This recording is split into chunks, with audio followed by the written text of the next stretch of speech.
నాణ్యత లేని పనులు జరుగుతూ ఉన్నా ఎవడో మాట్లాడకూడదు. లూలు లాంటి వాళ్ళకు, ఉర్సా లాంటి వాళ్ళకు రూపాయికే భూములు ఇస్తూ ఉన్నా, కారు చౌకగా అయిన భూములు ఇస్తూ ఉన్నా ఎవరు మాట్లాడకూడదు, ఎవరు ప్రశ్నించకూడదు.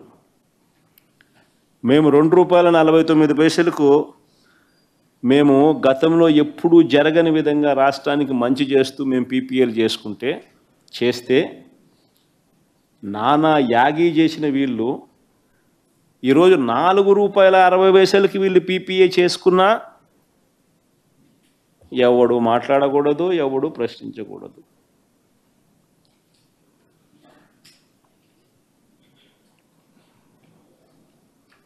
రాష్ట్ర వ్యాప్తంగా హత్యలు జరుగుతూ ఉన్నా మాట్లాడకూడదు, హత్య యత్నాలు జరుగుతూ ఉన్నా మాట్లాడకూడదు, దౌర్జన్యాలు జరిగినా మాట్లాడకూడదు, ఆడపిల్లల మీద అఘాయిత్యాలు చేస్తూ ఉన్నా మాట్లాడకూడదు. ఎవరు ప్రశ్నించకూడదు, అడగకూడదు. అడిగితే ప్రశ్నిస్తే సుమా తప్పుడు కేసులే.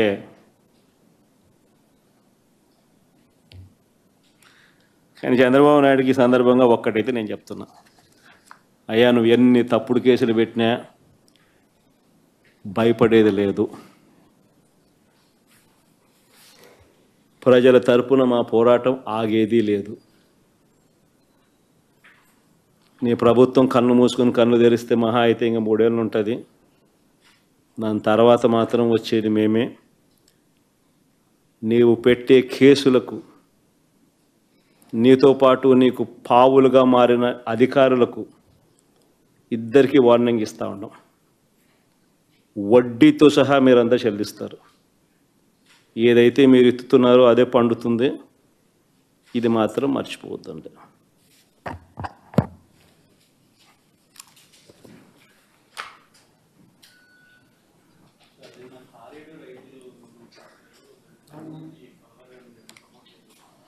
అదురుగా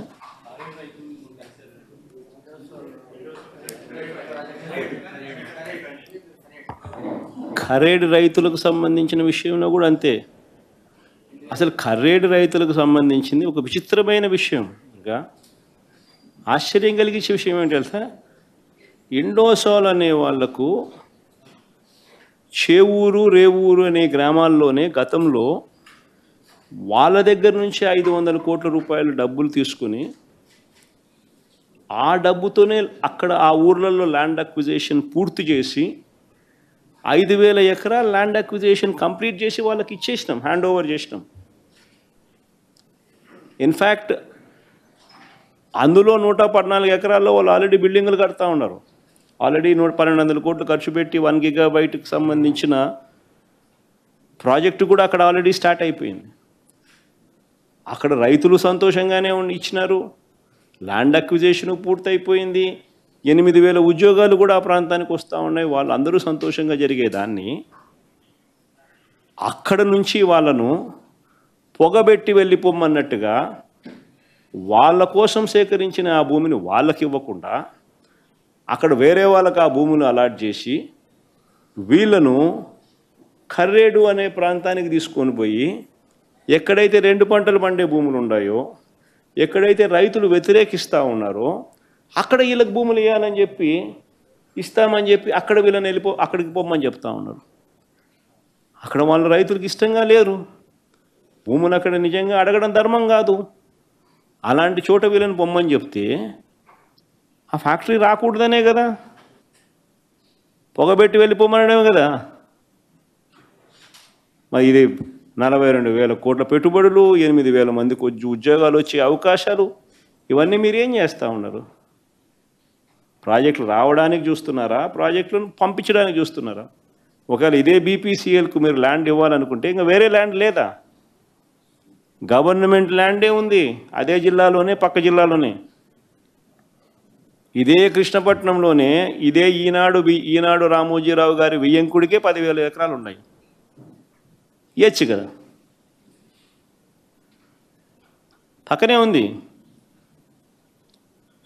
ఇంకా ప్రకాశం జిల్లాలో గవర్నమెంట్ ల్యాండే కొన్ని వేల ఎకరాలు ఉంది. ఇంకా అక్కడ ఇవ్వచ్చు కదా.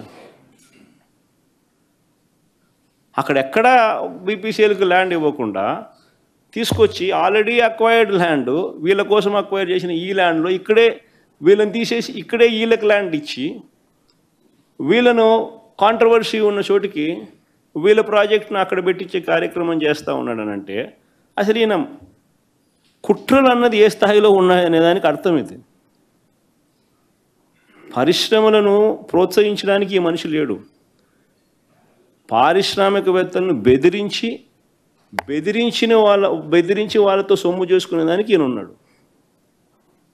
ఈయన పుణ్యాన ఇప్పటికే కుమారమంగళం బిర్లా, అల్ట్రాటెక్ సిమెంటు, ఒకసారి మా కడపలో పరిస్థితి చూస్తే వారం 10 రోజుల నుంచి వాళ్ళు ఫ్యాక్టరీ ఆపినారు.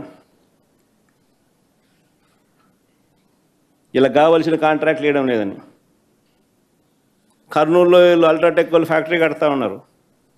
దాని కాంట్రాక్టర్ ఎవడు అని అంటే సాక్షాత్తు అక్కడ మంత్రి బీటీ జనార్దన్ రెడ్డి.